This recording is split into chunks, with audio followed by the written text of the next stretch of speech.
अभी मेरी मदर का स्कूल से रिटायरमेंट हुआ था। She was a teacher in a government school, central government school. तो मुझे ये तो पता है कि ग्रेचुइटी जो है एग्जेम्प्ट होती है, but to be Dabali sure मैं एक बार देखना चाह रहा था नेट पे कि क्या क्या प्रोविज़न है। तो और प्राइवेट एम्प्लॉयज़ के लिए ग्रेचुइटी कितनी एग्जेम्प्ट होती है, तो मैंने सोचा कि why should not I make a video out of it, तो और जिससे कि आप लोगों को भी नॉलेज मिले। तो मैंने पेमेंट ऑफ ग्रेचुइटी एक्ट 1972 जो है वो पढ़ा। तो उसमें मुझे पता चला कि किस किस आदमी पे ग्रेचुइटी लगती है और एग्जाम कितनी होती है।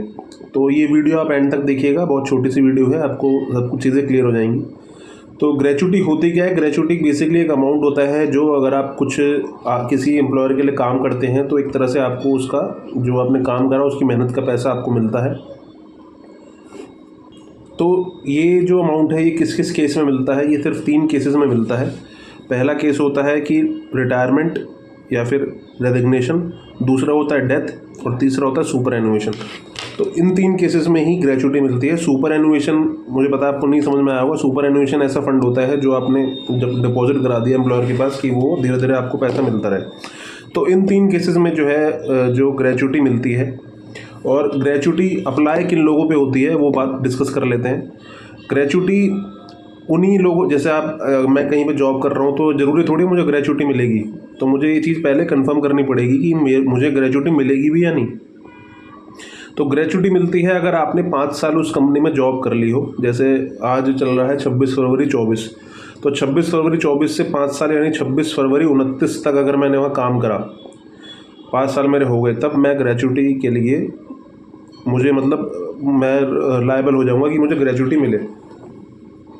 और दूसरी चीज़ क्या है कि उस एम्प्लॉयर के पास 10 से ज़्यादा एम्प्लॉय होने चाहिए। अब जैसे कि हमारी कोई सीए फर्म है तो सीए फर्म में हो सकता है कि 5 एम्प्लॉय हो, तो वहाँ पे अगर आप कहीं जॉब कर रहे हैं 5 साल के लिए तो आपको ग्रेचुइटी नहीं मिलेगी, क्योंकि वो पेमेंट ऑफ ग्रेचुइटी एक्ट में कवर ही नहीं होता है। और अगर पेमेंट ऑफ ग्रेचुइटी एक्ट में एक बार एम्प्लॉयर कवर हो जाता है, जैसे कि मान लीजिए मेरी सीए फर्म है और मैंने 10 जो है एम्प्लॉयर रख रखे हैं, 11 एम्प्लॉयर रखे हुए हैं, तो मेरे ऊपर अगर ग्रेचुइटी एक्ट लग गया और फिर मैंने क्या करा कि 2-4 एम्प्लॉय हटा दिए, या मुझे लग रहा है कि उन्हें देना चाहिए, टाइम देना चाहिए, तो अगर मेरे एम्प्लॉय जो है 9 भी रह गए हैं तो भी ग्रेचुइटी मुझे देनी पड़ेगी बाकी एम्प्लॉयज़ को। ऐसा नहीं कि पेमेंट ऑफ ग्रेचुइटी एक्ट मेरे ऊपर से हट जाएगा, क्योंकि वन टाइम मेरे 10 से ऊपर हो गए थे। जैसे पीएफ ईएसआई में होता है वैसे ही ग्रेचुइटी एक्ट में भी होता है।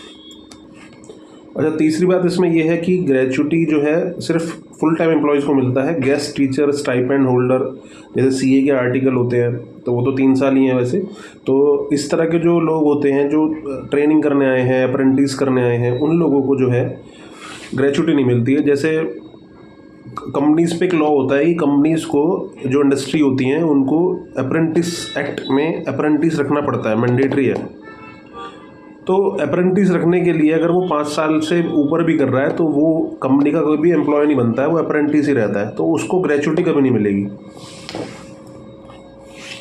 तो इस वीडियो में हम बात करेंगे ग्रेचुइटी एग्जेम्प्ट किन केसेस में होती है और कितनी टैक्सेबल होती है किन केसेस में। तो जैसे मैंने आपको बताया कि अगर गवर्नमेंट एम्प्लॉयज़ हैं तो उस केस में जो है ग्रेचुइटी एग्जेम्प्ट होती है, फुल्ली एग्जेम्प्ट होती है, चाहे कितनी भी रिसीव हो जाए। अब आप पूछेंगे कि गवर्नमेंट एम्प्लॉयज़ में आता कौन कौन है। तो गवर्नमेंट एम्प्लॉयज़ में आते हैं जो भी स्टेट गवर्नमेंट, सेंट्रल गवर्नमेंट, कोई लोकल अथॉरिटी जैसे म्यूनिसिपैलिटी, इन ऑर्गेनाइजेशंस के, इन सिविक बॉडीज़ के जो एम्प्लॉयज़ होते हैं उनकी ग्रेचुइटी जो है वो फुल एग्जेम्प्ट होती है।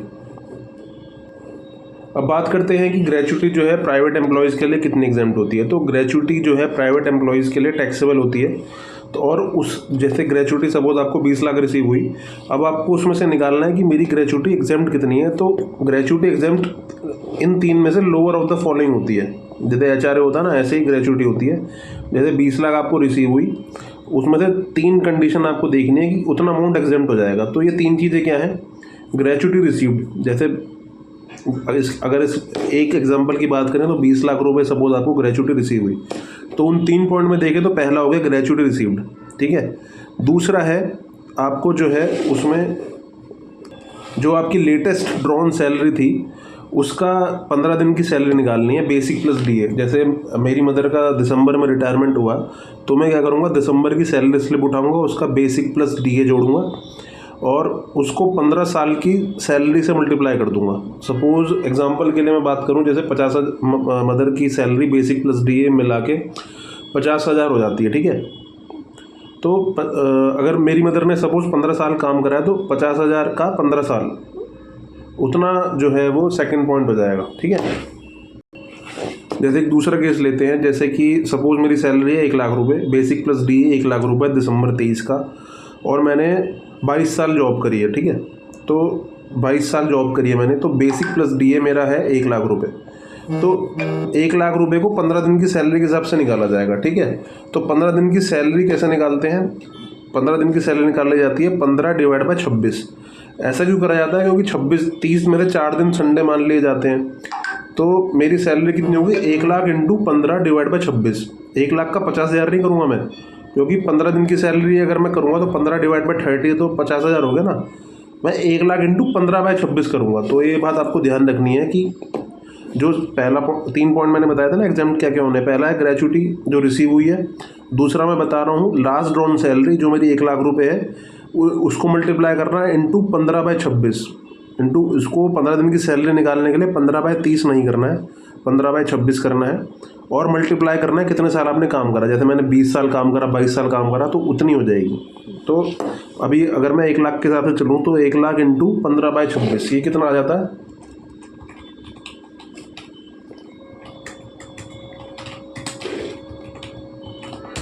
ये आ जाता है 57,692 इंटू मैंने मान लो एग्जाम्पल के लिए 20 साल जॉब करी, तो ये आ जाता है 11,53,000 रुपये, ठीक है। तो पहला पॉइंट हो गया ग्रेचुटी रिसीव्ड 11 जो 20 लाख थी, दूसरा हो गया 11,53,000 जो मैंने निकाला 1 लाख इंटू 15 बाई 26 इंटू 20 साल, तीसरा होता है 20 लाख रुपये, सीधा 20 लाख रुपये। मतलब जितने एग्जाम्पशन जो है वो पहले 10 लाख थी उसको 20 लाख करा हुआ है। तो 3 पॉइंट में क्या है? Actual gratuity received. तो मेरे केस में 20 लाख ही थी, तो 20 लाख यहाँ पे भी आ गए, 20 लाख यहाँ पे भी आ गए। तो इसलिए थोड़ा आपको कन्फ्यूजन लग रहा है। अभी इसमें अगर मैं ये कर लूँगी एक्चुअल ग्रेचुटी रिसीव्ड मेरी 18 लाख है, तो पहला हो गया 18 लाख, दूसरा हो गया 11,53,000 जो भी निकाला, और तीसरा हो गया 20 लाख। तो इन तीनों में से लोअर लेना है। इन तीनों में से लोअर कितना? 18 लाख रुपये, 11,53,000 रुपये सेकंड वाला। तो 20 लाख जो ग्रेचुटी रिसीव हुई है उसमें से 11,53,000 रुपये लेस हो जाएंगे, और बाकी जो है वो टैक्सेबल हो जाएगा। बाकी अमाउंट कितना आ जाएगा? 20 लाख में से 11,53,846 रुपये घटा दो तो 8,46,154 रुपये, ये जो है मेरे टैक्सेबल हो जाएंगे। सिंपल स्लैब रेट से टैक्स लगेगा सीधा।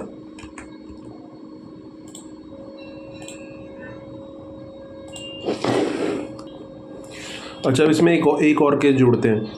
सपोज़ आपके जो एम्प्लॉयर हैं उनके पास वो कवर नहीं होते हैं, उनके 9 एम्प्लॉई हैं। मान लीजिए मेरी ही सी फर्म है जहाँ पे 9 एम्प्लॉई हैं। अब मैं मतलब मेरी इतनी बड़ी फर्म नहीं है, बट मैं ये अगर मैं ये सोचूं कि मैं ग्रेचुटी दूँ सबको कि 5 साल से ऊपर काम कर रहे हैं, तो उस केस में एग्जेम्पशन कैसे निकलेगी? तो क्योंकि अब ग्रेचुटी एक्ट तो अप्लाई नहीं होता, तो ग्रेचुटी एक्ट अप्लाई नहीं होता, तो गवर्नमेंट ने क्या करा हुआ है, उसके लिए अलग स्लैब लगाया हुआ है। जो मैंने आपको भी बताया ना कि 10 लाख से 20 लाख हो गया है, वो उनके लिए है जो ग्रेचुटी एक्ट जिन पे अप्लाई हो गया है। तो ग्रेचुटी एक्ट जैसे मेरे ऊपर अप्लाई नहीं हो रहा, मेरे 9 एम्प्लॉई हैं, तो 10 लाख की एग्जम्पशन रहेगी। तो उस केस में जो 3 पॉइंट थे, एक तो पहला है एक्चुअल ग्रेचुटी रिसीव्ड, वो तो एग्जाम्प्ट हो ही जाएगा। दूसरा है आपका जो आपने average of last 10 month salary ली है। जैसे कि मेरे पास कोई रामू करके एक लड़का काम करता है, तो उसकी एग्जाम्पल के लिए 1 लाख रुपए सैलरी है, मतलब जो हाइपोथेटिकली एग्ज्यूम कर लेते हैं 1 लाख रुपए सैलरी है पूरे 10 महीने से, तो एवरेज सैलरी 10 लाख रुपए डिवाइड बाई 10 हो गई ना, तो 1 लाख रुपए हो गई। तो 1 लाख रुपए इंटू कितने साल से काम कर रहा है, सपोज 5 साल से ही कर रहा है, तो 5 लाख रुपए हो गए, ठीक है। तो लास्ट पिछले 10 महीने की average salary into number of years employed, ठीक है। और तीसरा हो गया ग्रेचुटी एक्चुअली, फर्स्ट तो हो गया ग्रेचुटी एक्चुअली रिसीव्ड, सेकंड हो गया 10 months average salary into number of years of employment, और तीसरा हो गया 10 लाख। इन तीनों में से लोअर जो है वो एग्जेम्प्ट हो जाएगा अगर ग्रेचुटी एक्ट नहीं होती है। पर ऐसे जो होता है वो बहुत ही कम केसेस में होता है कि ग्रेचुटी जो है एग्जेम्प्ट है, ग्रेचुटी लगती नहीं है पर एम्प्लॉयर दे रहा है। ज़्यादातर हम जो ऑडिट करते हैं हम जाके बोलते हैं कि आपके ऊपर ग्रेचुटी लगती है, तो आप एम्प्लॉयज़ को ग्रेचुटी पे कीजिए और जो है उसका प्रोविज़न कीजिए और उतना पैसा जो है आपको SBI अकाउंट में जमा करना पड़ेगा या जो भी नेशनलाइज बैंक है। अब इसमें भी काफ़ी लोगों को कन्फ्यूज़न होता है कि ग्रेच्युटी का प्रोविज़न हम ऐसे ही बुक कर सकते हैं कि provision for gratuity to gratuity payable, actual valuation करा लिया, पर ऐसा नहीं है। उतने पैसे आपको बैंक में भी जमा करने पड़ेंगे। ऐसा नहीं होता कि आप सोचें कि भाई मैंने तो अपना ग्रेच्युटी उसमें बुक करी और इनकम टैक्स में अलाउ कर दी, तो मुझे ग्रेच्युटी का जो है वो मैंने ग्रेच्युटी का जो है प्रोविज़न कर दिया। तो ये हम ऑडिट रिपोर्ट में पॉइंट डालते हैं कि ग्रेच्युटी जो है एम्प्लॉय प्रोवाइड नहीं कर रहा है। तो ये 3 केस मैंने आपको बताया कि पहले केस में अगर central government, state government, local authority है, डिफेंस एम्प्लॉय है तो एग्जेम्प्ट है। दूसरा केस कि अगर ग्रेच्युटी एक्ट लगता है तो क्या होता है, उसमें 3 केस मैंने बताया। ग्रेच्युटी रिसीव्ड 20 लाख रुपए, या फिर जो आपकी 15 दिन की सैलरी है उसका जितनी आपने लास्ट लोन सैलरी थी दिसंबर की, उसका इंटू 15/26 और इंटू कितने साल काम करा, ठीक है, ये वाला था। और तीसरा था 20 लाख रुपए। इन तीनों में से लोअर एग्जेम्प्ट हो जाता है सेकंड केस में जहाँ पे ग्रेच्युटी एक्ट लगता है, और तीसरा जहाँ पे ग्रेच्युटी एक्ट नहीं लगता है वहाँ पे 3 केस क्या आते हैं, एक्चुअली रिसीव्ड 10 लाख और लास्ट 10 मंथ्स की average salary into number of years worked. उन तीनों में लोअर जो है वो लेस हो जाता है। तो ऐसे ये तीसरा केस था। तो यही 3 केस में आप कवर होंगे, इसके अलावा कोई कवर नहीं है। अगर कवर हो रहे हैं तो आप कमेंट सेक्शन में लिख सकते हैं, मैं उसके बारे में रिसर्च करके आपको बताऊँगा। तो ये था मेरा वीडियो, और अगर आपको वीडियो पसंद आया तो लाइक कीजिएगा और चैनल को सब्सक्राइब कर दीजिएगा, तो थोड़ा सा मोटिवेशन मिलता है। Thank you, have a great day.